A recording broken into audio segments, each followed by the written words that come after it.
Kansas City Chiefs cut candidates. 5 players the Chiefs could release between now and week 1 with a big training camp upon us. Welcome into the Chiefs Report. I am Harrison Graham. We're going to get into those 5 candidates in just a moment. But first, help a brother out. Share this video on social media. Easy way to do that is click that share button right now below the video on your screen. It should be right there. Click the Twitter icon and then click post to Twitter. 2-step process there. But the first 10 people that share this video, and if you tag me at HGrahamNFL, I'll be able to see it, you're going to get a shout out on a video next week. So if you follow those steps, tag me and send out that tweet, you'll get a shout out on a future Chiefs report.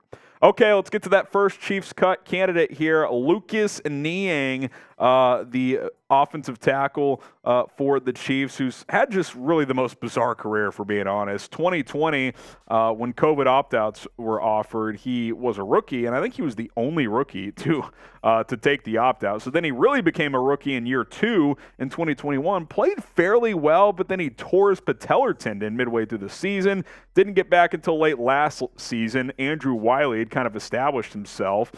Then early this offseason, there was a thought, oh, Lucas Niang, a report even came out, they're high on him. He could start at right tackle. Well, they signed Juwan Taylor, who initially they thought could play left tackle, Niang at right.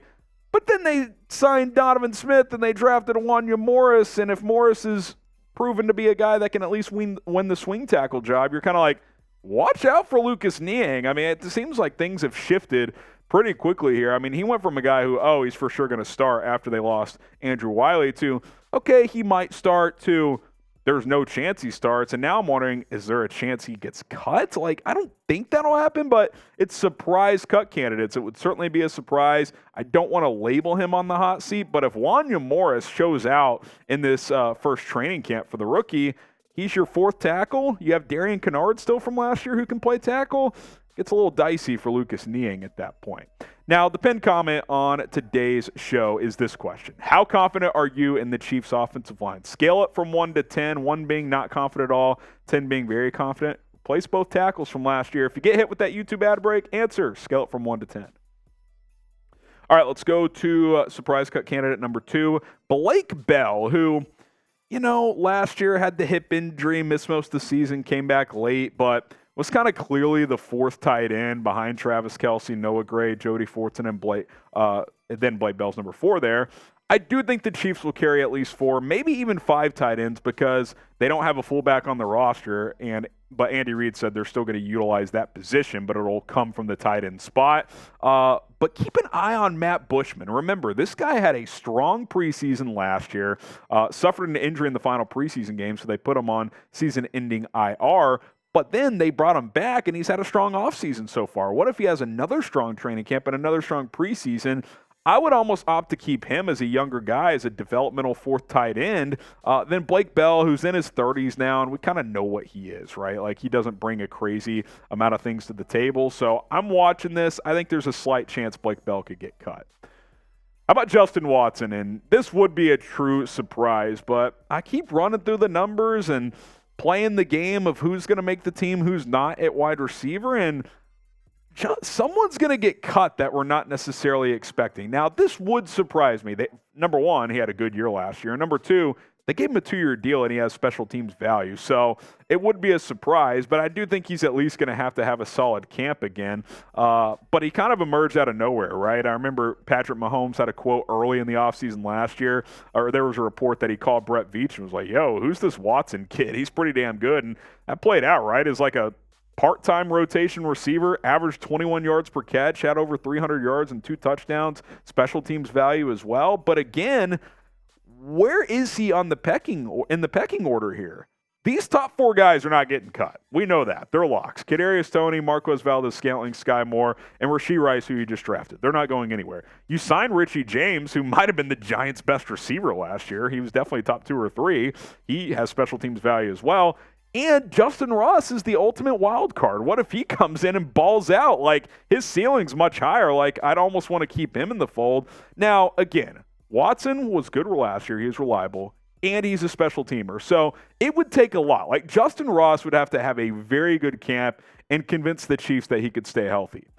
But that's not impossible. It's certainly at least a possibility. So look, it would be a surprise. I almost wonder if they would cut Richie James over him because they know what Watson provides, but it's something I'm watching. This wide receiver depth is very, very intriguing.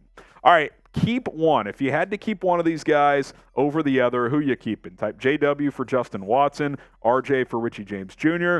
I think Richie James is the better player, but the Chiefs know Watson more, so tough call. I think Justin Watson has the edge, but there's a chance both make it or maybe even both get cut. Should be interesting. Clyde Edwards-Helaire, obviously.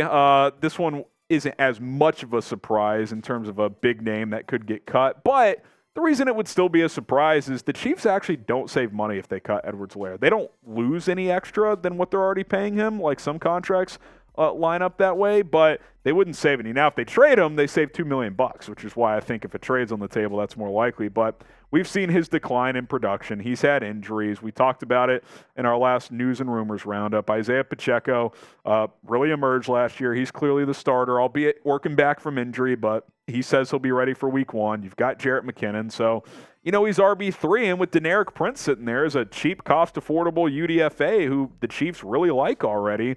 I just don't love the path. Now, Edwards-Helaire does have that chance because Pacheco is working his way back. He's not getting those team drill reps yet. So, big chance in training camp. But what is Edwards-Helaire going to show them that they haven't seen in 3 years, right? Like, is he all of a sudden going to be 10% faster than he's been? Is he going to be this dynamic weapon out of the backfield that we thought he could be coming out of LSU? Like, all of that would be a surprise. So I think there's a chance he gets cut. I definitely think there's a chance he gets traded.